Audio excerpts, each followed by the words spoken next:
Baik, hari ini memasuki hari ketiga operasi penghantaran bekalan makanan ke kawasan terjejas di Gua Musang, Kelantan. Yang mana operasi hari ini memfokuskan kepada hampir 20 perkampungan orang asli di jajahan tersebut. Dan untuk perkembangan lanjut mengenai operasi tersebut, rakan setugas Hasimi Muhammad dan Muhammad Salihin Hussein ada laporannya. Silakan. Baik, terima kasih rakan setugas di studio langsung terbawakan perkembangan. Ketika ini saya berada di Gua Musang, baru saja mendarat menggunakan helikopter Jabatan Bomber dan Penyelamat Malaysia dalam operasi penghantaran bekalan makanan ke kawasan terjejas di jajahan Gua Musang akibat daripada banjir.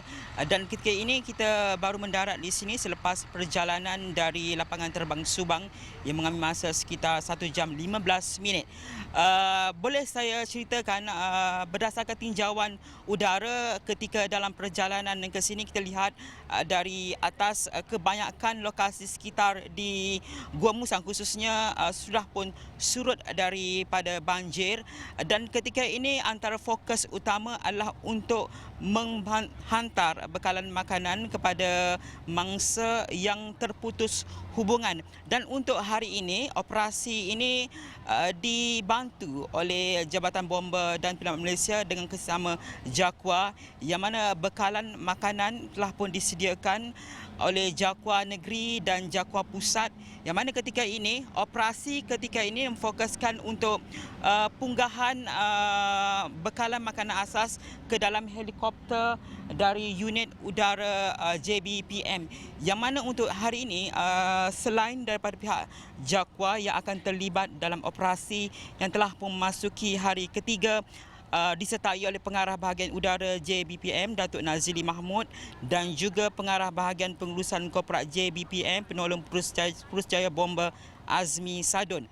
Yang mana saya difahamkan hari ini dianggarkan untuk operasi melibatkan 5 hari, lebih 20 tan makanan asas akan dihantar ke lokasi-lokasi yang terputus hubungan, yang mana untuk hari ketiga hari ini melibatkan 2 pos perkampungan orang asli, yang mana pos Belatim melibatkan 7 perkampungan yang dianggarkan 163 ketua isi rumah. Yang kedua, pos Bihai melibatkan 11 kampung, yang mana difahamkan terdapat 232 keluarga isi rumah di pos berkenaan. Dan untuk hari ini kalau boleh lihat juga baru saja selesai sebentar tadi taklimat daripada pihak JAKWA dan juga Jabatan Bomber dan Penyelamat untuk digerakkan bantuan ke pos-pos berkenaan, iaitu melibatkan pos Belatim dan juga pos Bihai. Dan kalau kita melihat kepada penugasan ini juga sebenarnya telah pun berlangsung sejak 1 Januari lalu, bersambung semalam dan hari ini, dan akan diteruskan sehingga 5 Januari ini, yang mana keseluruhan difahamkan melibatkan 5 pos yang dianggarkan lebih ratusan perkampungan orang asli berada di kawasan tersebut yang masih lagi terputus hubungan menggunakan laluan darat. Dan sebentar lagi kita akan bergerak ke lokasi-lokasi berkenaan untuk penghantaran makanan tersebut.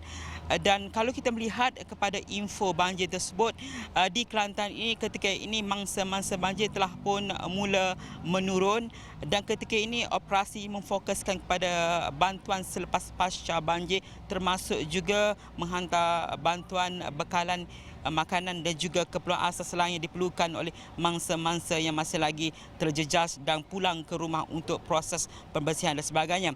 Dan kita akan bawakan perkembangan ini di buletin-buletin seterusnya, kerana difahamkan operasi penghantaran bekalan makanan ke kawasan terjejas di jajahan ini akan berlangsung sehingga 3 petang sebelum kami bertolak ke Subang untuk menamatkan operasi untuk hari ketiga, dan semuanya kita akan bawakan di Astro Awani dan astroone.com.